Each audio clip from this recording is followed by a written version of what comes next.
Alright, master students, I'm preparing this video. It's going to be hopefully kind of brief, but a synopsis of kind of a helps for preparing for the final exam. And I'm doing this on a Monday late, so if I'm a little discombobulated, I apologize in advance. So I'm going to start with this slide because it captures the theological high points that I think I look for, and this is slide number 156 in the slide set. If we look back on Genesis, now let me say a few words about what we're doing here for you, especially you online students.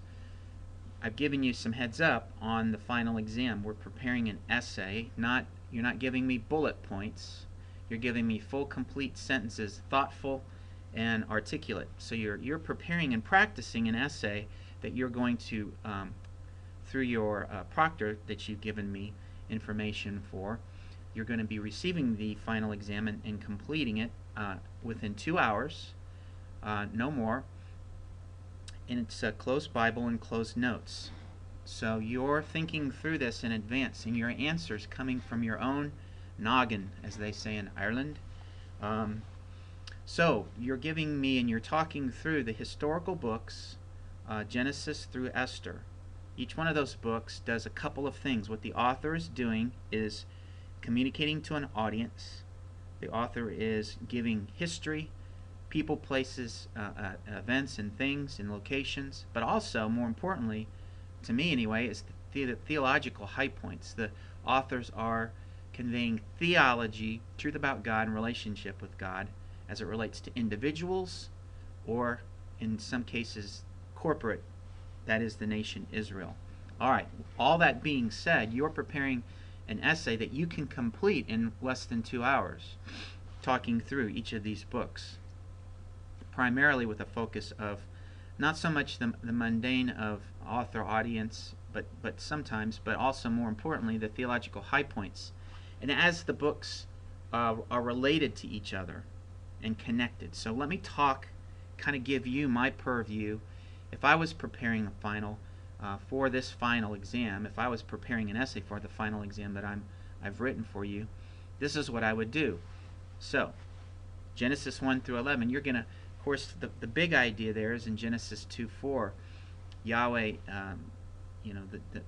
in the day that Yahweh God made the heavens and the earth. Yahweh is elevated as king, but also as the one who's the creator and the one who's the covenant giver. Because Yahweh is the covenant name for God. That's the name that was introduced at Mount Sinai. So you have Moses, the author here, is doing something pretty significant. He's looking back, but he's also looking forward. He's looking back on the prehistory, of course, and he's also looking ahead to the future in terms of what was it that we can learn from the past that has theological import for what we're going to do in the future. And for the vantage point of the author and audience, we have Moses preparing Israel on the plains of Moab for that future, entering the promised land. So all of these theological high points from Genesis 1 through 11 are significant for that audience. Yahweh is king. He's always going to be king, no matter what human king we have. No human king is going to get in the way of Yahweh being king over his people. And with that, we've got the second thing here, the image of God bearing responsibility that he's literally stamped on every human being, whether or not they're rebelling against that or not. So the image of God bearing begins to take shape and form in Genesis 1 and 2 with the pre-fall commands, rule, subdue, fill, and multiply. So they're going, Adam and Eve, as image of God bearers, know their job description in the garden and even out of the garden after they've been exiled. So we have the beginnings of that rebellion show up in Genesis 3. Someone shows up in the garden uninvited who has an opposing agenda to God's divine agenda. So from that point on, so the fall, of course, is one of the theological high points. And that would have been important for Israel because it helps them understand their worldview, how to process the fact that bad things happen to good people. In the world around them, they understand, if they read Genesis 3, the foundation for that whole thing. God injects futility into a world that's fallen. He's going to exile Adam and Eve in response to their rebellion. Well, that's an important lesson because Israel's going to experience that in their exile from the Promised Land, or their 40 years of kind of the 40-year detour called the wilderness experience. So there's some similarities there between Israel and what Moses gives them to understand from the account of Adam and Eve. Now there's a couple other events if you want to highlight those just briefly. You don't have to spend a lot of time, but God responding to rebellion. He does with the flood of judgment in response to the target that's defined in Genesis 6, the Nephilim and the rebellion that's going on there. You've got the Tower of Babel, which is a significant event. And anytime I mention these, you have full freedom to go back and look at the notes if you need to refresh your memory on what we're talking about. But Genesis 11, you've got the concentrated rebellion going on. Humanity is cooperating, establishing a name for themselves, not the name of God, not God's name and reputation, but their own name and reputation. God responds with judgment, no more floods. So what does he do?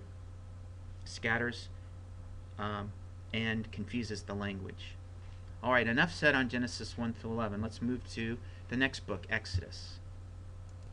Oops, I almost forgot patriarchal history. Genesis 12 through 50.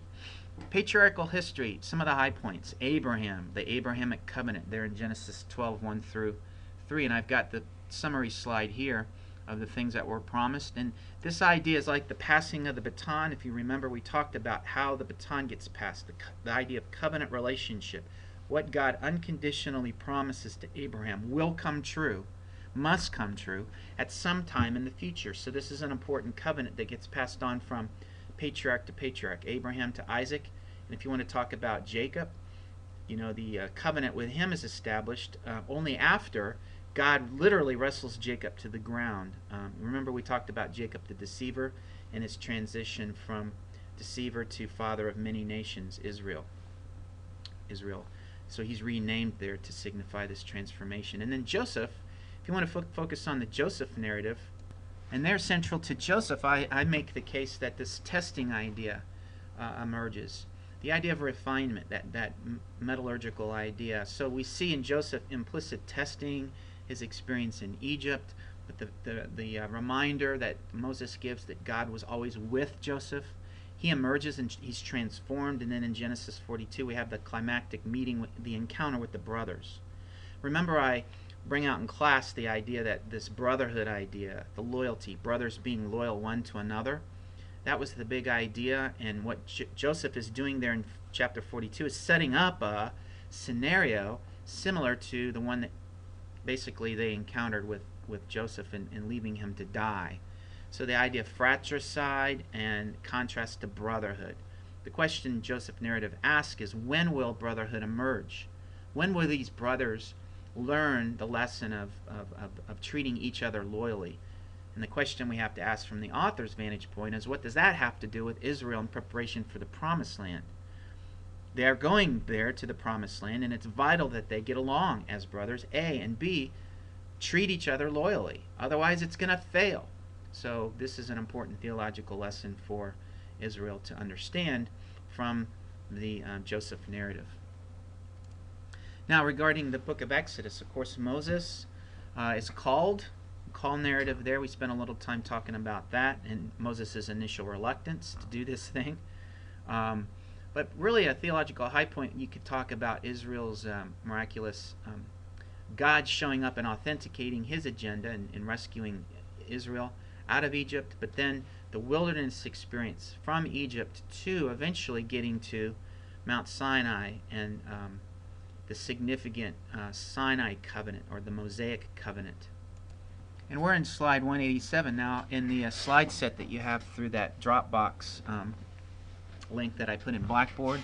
But this cart before the horse idea is significant to how we understand what happens in the transaction that takes place at Mount Sinai, Exodus 19 and 20. So Exodus 19 verses 1 through 5, there we have really I call that the wedding ceremony, the exchange of words between God, who he calls Israel his most valued, prized possession. He gives his words, or his I do, to the nation Israel. They hear God's words and they respond with their I do. There's an exchange of words much like what we see at a marriage ceremony. And all of that takes place before the introduction of the first 10 davarim, or commands, or words, or instruction, right? Moses is teaching. The beginnings of the Torah begin, and Moses is instructing. So that's the word Torah, which comes from the Hebrew word to instruct. So all of this is important. If you reverse the order, if you put the expectation on obedience before the heart transformation, or the I do, that's called legalism. So there's the problem that Paul is dealing with the first century church. That's the problem that, interestingly, is addressed in James. So all of those. So what am I trying to say? So that's the high point there in Exodus 19 and 20. Just some extra things that you might want to integrate into your discussion of the Sinai covenant there at Mount Sinai. If that was a little bit too technical, you can always talk about the tabernacle and the significance of how it was designed in the closing chapters there of the book of Exodus. But it was a portable worship center. It was where the transaction of the Yom Kippur, Day of Atonement, would take place once a year in the Holy of Holies back here. It was where Israel was instructed to deal with sin, which is an important thing we'll get to in the book of Leviticus. So speaking of the book of Leviticus, we'll talk about the book of Leviticus. The high point is probably Leviticus 16, and the idea of what happened on the Day of Atonement, the high priest. There's the idea there, and you can look in the notes. We're on slide 210. The idea of the covering, the involvement of blood and the covering of the blood over. So sin was covered, but also the idea of the scapegoat. We talked about that as well. So you can incorporate that a little bit as a high point for Leviticus. The idea of that the high priest would lay his hands on the goat to symbolize and represent the fact that sins were placed on that goat to be sent away. Of course, John announces the identification of Jesus as the Messiah, but also as the Lamb of God who takes away, like this picture, takes away the sins of the world. So after Leviticus, we have the book of Numbers. Really, the high point here is the fork in the road that sets us up sets up the wilderness experience for Israel. Numbers 14 there in 13 and 14 chapters, 13 and 14 are the center of gravity for that. Spies are sent out. They bring back a bad report, except for Caleb's report, and the people basically collectively, corporately choose not to trust in the Lord and move into the promised land. The result is, had that been able to continue on, there would be fail. God's not going to allow that to happen, because what's at stake is his name and reputation that he's put on his people. So he's going to allow them by grace to enter into a 40-year classroom experience. Whereas every day in the wilderness, Israel is having to learn the lesson of trusting in the Lord for water, for food, for protection, for guidance, and all of those things that are necessary for their existence. Not necessarily everything they want, but everything that they need. That's the essence of a wilderness experience. So in the book of Deuteronomy, if we want to jump ahead just briefly, remember Deuteronomy 8. You can connect that in Deuteronomy as a high point. Deuteronomy 8 verses 1 through 5. Moses reflects back on Israel's own wilderness experience for that generation that emerges, and that's the generation he addresses on the plains of Moab. He calls that wilderness experience a testing experience. When you didn't have all the water that you needed, just enough to get by, when you didn't have all the good food that you used to have in Egypt, but in the wilderness God provided. But all of that was to humble and to test or refine. That's the refining of faith idea that we've been talking about. But that's a central component for Israel's understanding of her own wilderness experience, which is an exilic experience, but even before she gets to the promised land.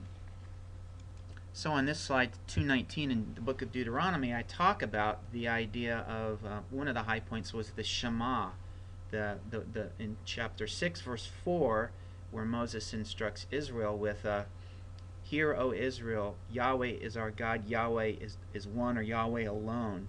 So it's that call for the exclusive loyalty from the nation Israel.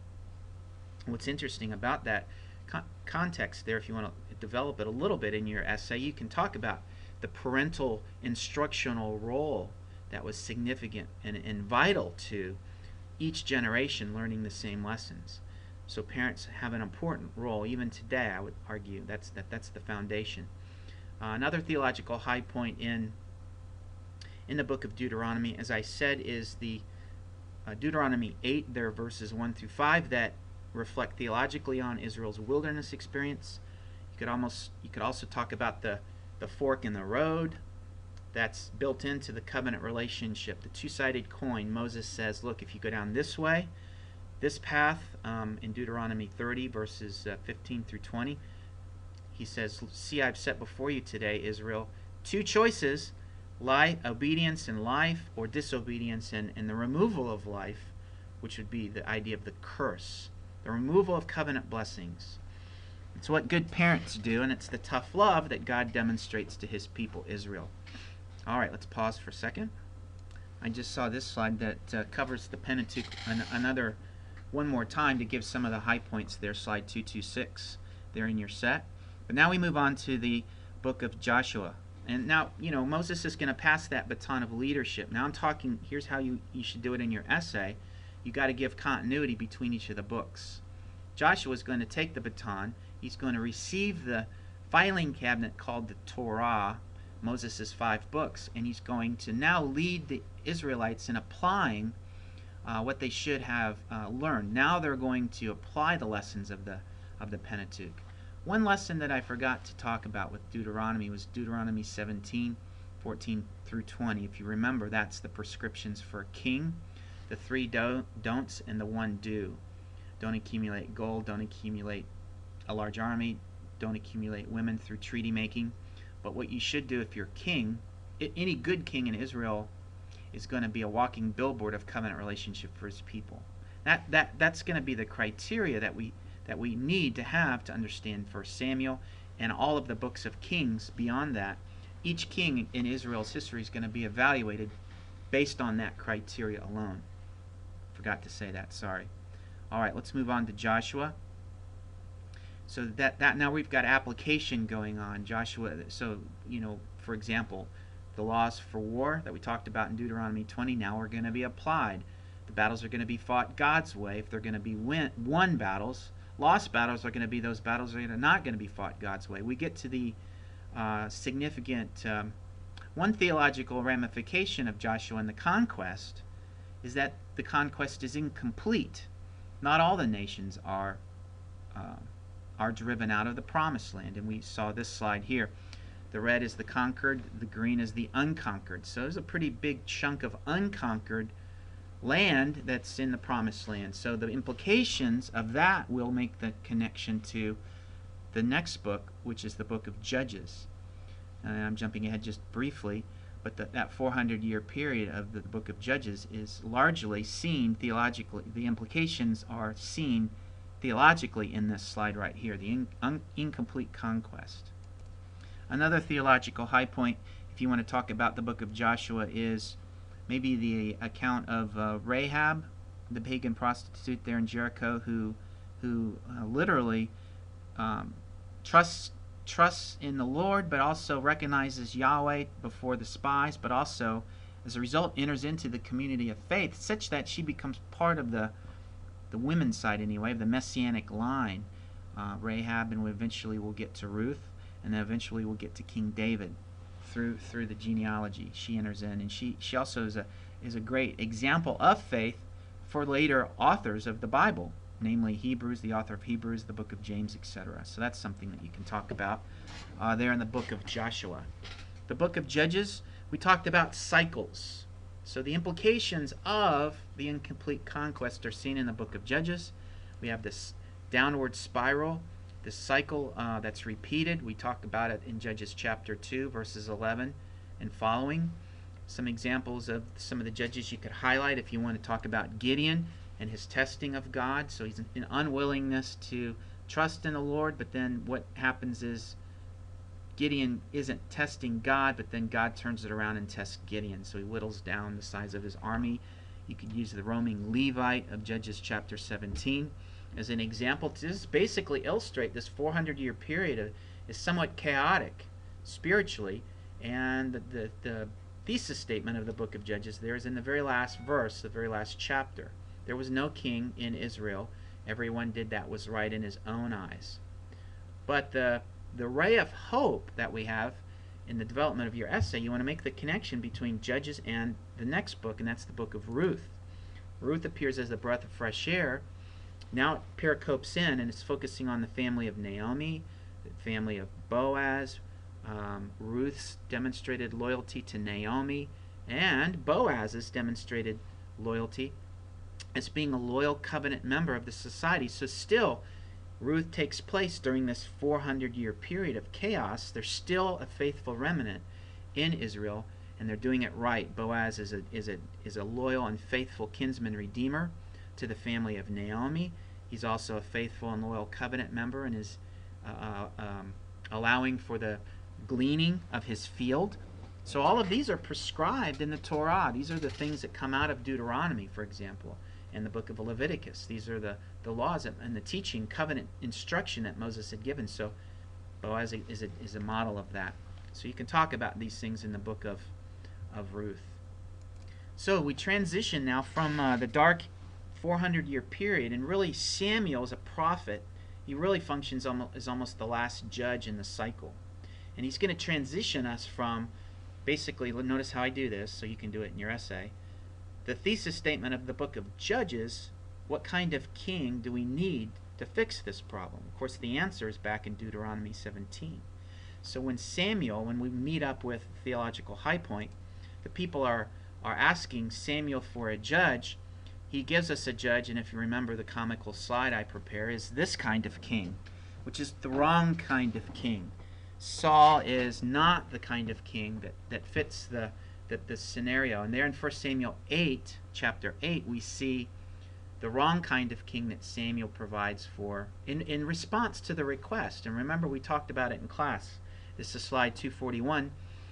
We talk about it, and the people are requesting the kind of king is the quality of king they're asking for. It's the kind of king, and it stems from their desire to be rebellious against God. And the kind of king that they're asking for is not the king that's going to lead them in a closer walk with God or a closer covenant relationship with the Lord.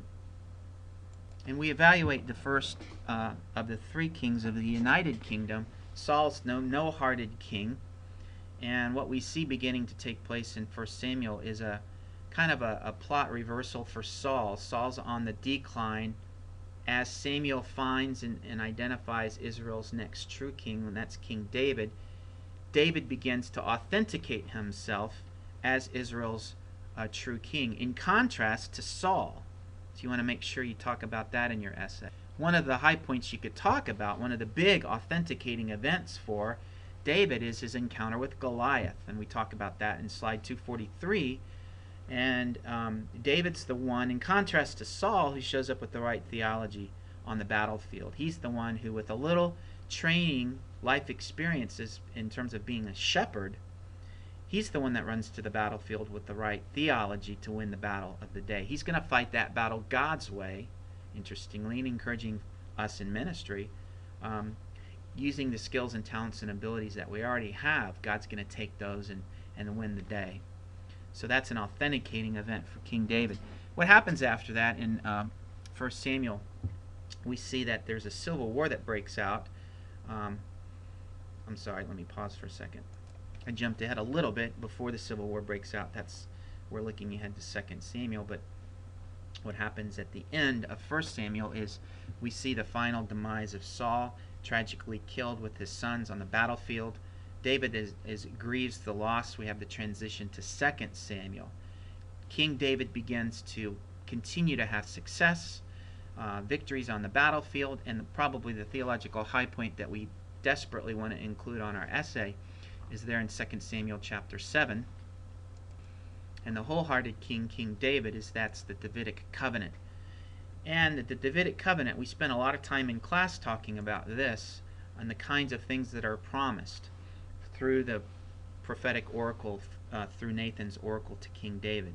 So the Davidic covenant is theologically huge because it looks back in the previous unconditional promises that God had made through covenants like the Abrahamic covenant, and I would argue even even the Mosaic covenant, but then takes those unconditional promises given the current situation, that things aren't really that great in the monarchy, but then points ahead and lays the foundation for how those unconditional promises are going to be fully met in a future David-like king. So things like rest for the people of God, the establishing of a house that is a dynasty, the idea that this covenant and these promises are everlasting, the foreverness of this Davidic covenant, those things have to be met with a future king. It's not going to be fulfilled in David's own son or any of the kings that we see down the road from King David that lead all the way up to the exile. It's going to be a future promise, a future fulfillment. So that's the Davidic covenant. You can definitely make sure you talk about that. But some of you might also choose, if you've got time, and I might insert a little encouragement, a little technique. Make sure you lay the minimal foundation in each one of your books. So prepare your essay so that you have the minimum, and then when you finish writing on that book, leave a little white space so that when you finish all your minimum responses to all, as you've prepared for each of the books that you're going to cover, 17 books, right? If you have time at the end, then you can go back and fill in some additional high points or some additional material for each of the books. That way you give yourself enough time to complete your essay and cover what you would deem as the minimum for each of the books. That's a little strategy, and that helps you with time management. Alright, let's move on. So another high point, for example, if you have time after covering the Davidic covenant and you're coming back through the second time, if you've got more time, you can come back and talk about David and Bathsheba. So, and how this demonstrates David's breach in covenant fidelity, but balancing that with the fact that he writes Psalm 51, right, to illustrate that he's still a wholehearted king and he's still walking billboard of covenant relationship, even though warts and all, but it's kind of the balance that we have to recognize there for King David. So we transition to 1 Kings, and really a lot of 1 Kings, before we get to the divided kingdom, we're going to focus on Solomon, David's son. He's a half-hearted king. Granted, he's given the gift of wisdom, but as you can see in this picture, he's a little preoccupied with the accumulation of gold, accumulation of an army, and we see that evaluation going on there in 1 Kings chapter 10 and 11, after the visit of the Queen of Queen Sheba. So also the accumulation of women through treaty making.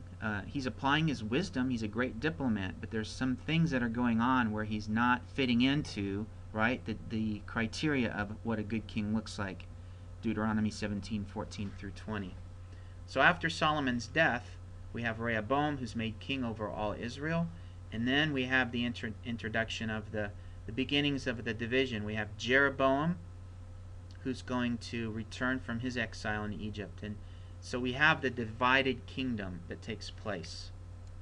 In 922, the divided kingdom takes place. We've got the 10 tribes in the north, Israel, and the 2 tribes in the south that represent Judah. Soon to be the capital city, Samaria, in the north, and Jerusalem is the capital city in the south. And if I were writing the essay, I'd spend a little time talking about the sins of Jeroboam and what happened in the north, Jeroboam, and how he's evaluated there in 1 Kings chapter 11, beginning in verse 31. Jeroboam establishes really an anti-religion in the north. Dan and Bethel and the 2 worship sites are all kind of a politically motivated attempt to keep his people there in the north and not to go down and make the pilgrimage to Jerusalem to worship, so that they wouldn't be influenced. So he establishes a syncretistic religion, Yahweh plus other gods, in Israel in the north. And what we see, the long history of kings, of the 19 kings in the north, 0 are evaluated positively, according to the criteria of Deuteronomy 17. Of the 20 kings in the south, only 8 are evaluated positively. So let's move on. If you had time to develop another theological high point in the book of 1 Kings, there in chapter 18, you have that focus on the prophet Elijah. We talked about Elijah. This is slide 256. And Elijah's an example of what God does when he cannot speak through good kings. He raises up the next spokesman, and that's the office of prophet. So Elijah and taking on the prophets of Baal there, and that's a great example. It might be a high point you want to develop there in finishing out 1 Kings. Now let's transition to 2 Kings. 2 Kings is really going to get us to the history of understanding what happens to Israel in the north and what eventually happens to Judah in the south. And the idea there is exile. We see that in that slide. So we have the Assyrians, and they're going to become the first big bully on the block. They're the ones that are going to come in and threaten Israel in the north. The exile begins in 2 Kings chapter 15, which is really a high point. The Assyrian exile of Israel in the north. So we have Shalmaneser and Sargon beginning this attack against the capital city of Samaria. A 3 to 4 year siege takes place, and Israel falls. And that's what happens in 721, the fall of Samaria. So then we have the focus then remaining on the southern tribes and the capital city of Jerusalem in Judah. So some of the high points in the remaining text of 2 Kings, I would focus on Hezekiah and Josiah. They're reforming kings. They're the ones who stand up against the idolatry of the day. Hezekiah is also dealing with the what was called the Sennacherib crisis, when the Assyrian king Sennacherib comes down and starts to threaten in those northern border cities. Remember we talked about that. He's going to reinforce the walls and dig that tunnel underneath the city out to the water source, the pool at Siloam. There's some interaction there with the prophet Isaiah. Isaiah encourages the king to trust in the Lord, and that essentially temporarily routes the Assyrians and sends them back home. And then Hezekiah there in chapter 21 establishes a necessary religious reform in response. A couple bad kings later, a few bad kings, and then we get to King Josiah. And King Josiah, if you remember, this is slide 260, is going to establish his spiritual reform on the discovery of a portion of the Torah, perhaps the book of Deuteronomy, hiding behind a wall in the renovation project in the temple. He's going to establish the reform necessary there in 2 Kings 23. He's going to renew the covenant with the people, and that's a significant high point there in the reign of King Josiah. So Jerusalem, the fall of Judah falls in 3 ways. If you want to remember, the first wave is Daniel and his friends in 605 BC. Then in 597 BC, we're going to have the prophet Ezekiel. It's going to go with the second wave, with the deportees to Babylon. Finally, Jerusalem falls in 586. We'll learn about this in the spring class, but there are active prophets throughout this whole time period, screaming at the people, message of judgment, or the message of hope for the future, for the remnant. But for the largest group in Judah, the rebellious majority, the message from the prophets is judgment. 586 marks the fall of Jerusalem. All right, so let's pause there and move on to our next book, which is 1 Chronicles. So what we need to keep in mind is this 70-year period of exile in Babylon, and then Persia becomes the next big bully on the block. And it's the Cyrus decree in 538 that allows the Israelites to return in 3 waves under the leadership of Zerubbabel, wave 1, Ezra, wave 2, and Nehemiah, wave 3. So the audience now, we talk about author, audience now, it's significant that the author of Chronicles is a historian like the author of Kings, the author of Samuel. It's telling the history that's already been reported by Samuel and Kings, but with a much more positive spin. So Chronicles is going to bring focus on the great achievements of the King Solomon, very little time on Saul. Solomon's accomplishing of his focus on the temple and the temple dedication. which is interesting because that's exactly what this group of returned exiles is doing now that they're back in the Promised Land after that 70 year of being in exile. Another thing to say about Chronicles, it's going to leave out things. For example, the glaring example of David's sin with Bathsheba. The high point that the chronicler brings out is the Davidic covenant, of course, because that's going to point us to the future, as well as the some other high points there in 2 Chronicles with regards to the reforming efforts of kings like Hezekiah and Josiah. So that's an important thing to say in your essay. Is the message of Chronicles is selective. The author, we have to let him do that because he's writing to a different audience. They don't need to be told again the negative parts. They need to be encouraged with the positive things, the things that did go well during that time of the United Kingdom and the divided kingdom. So we're done with Chronicles. Let's move on to the next book, Ezra. If you need a slide that just reminds us of the significant dates, and it's this one here during this leading us up to what we call the Post-exilic period, after the exiles return. That's the time period we're talking about now. And the first book, Ezra, is going to focus on the leadership of Zerubbabel, bringing the people back to rebuild this building here, the temple. And it introduces us to Ezra, the priest, who is concerned about rebuilding the spiritual lives of this group right here. Of course, you might mention the fact that the whole rebuilding project was met with resistance. Zerubbabel had the encounter there. This is slide 274 with basically the precursors of the Samaritans. And they're practicing syncretism. They're talking about Yahweh plus other gods. And of course, Zerubbabel was concerned about preserving the spiritual integrity of all that was going on in the Promised Land. They didn't want to have anything to do with this group, so they basically told him to get lost. This group becomes upset, and they begin to plot their schemes to end this temple rebuilding activity. And because of the efforts of prophets like Daniel, who are working behind the scenes, dominoes are tipped in the favor of Israel, and these Persian kings allow the rebuilding process to continue on. Persian kings such as Darius, and also leading up to eventually Cyrus, King Cyrus.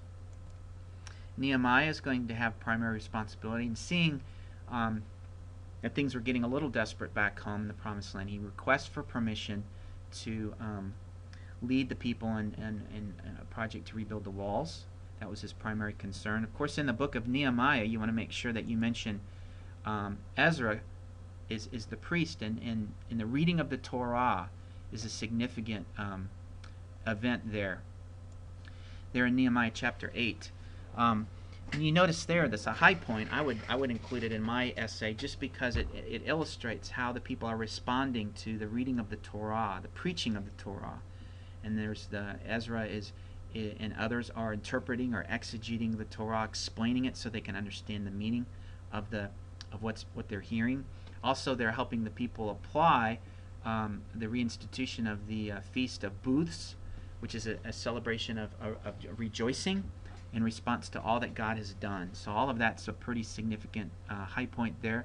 Ezra brings the people to repent of sin and the renewal of the covenant, and all of that goes on in Ezra.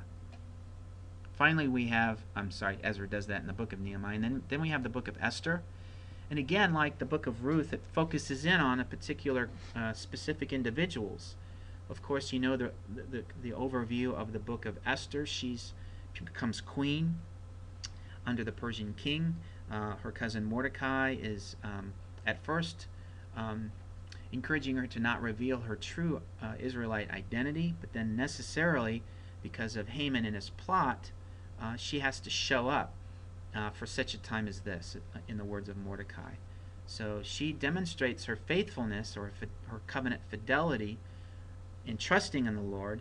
God uses her to tip the domino in the favor of the fact that the Persian king withdraws his edict, basically the one that would disallow Israel to protect herself against enemies, and takes care of his justice against Haman, the one who brought about the plot in the first place. And you can go back and review the notes that we have on that on slide 279.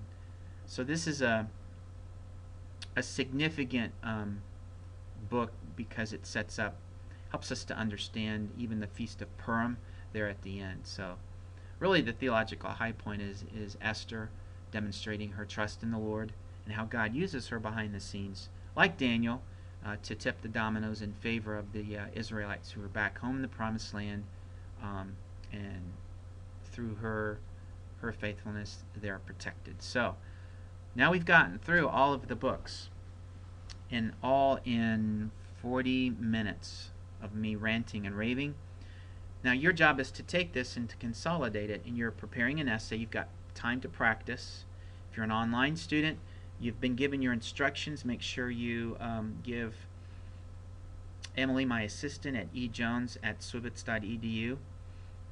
You have your proctor email her so that we can email the proctor your final exam, and you're setting up a time sometime after this coming Friday and before next Wednesday, the following Wednesday of the ending day of the final exam week, and you'll have that proctor scan and send back your final exam. So that's what we're going to do from this point on.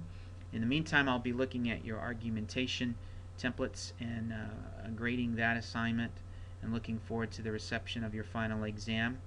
And I'll have some closing remarks on how to close out the course, some other activity that you want to do before you leave the course and move on to your next course. So I'll leave that in the next announcement that you'll see in the announcements section. You'll get an email on that as well. So hopefully this is helpful in helping you prepare your final exam.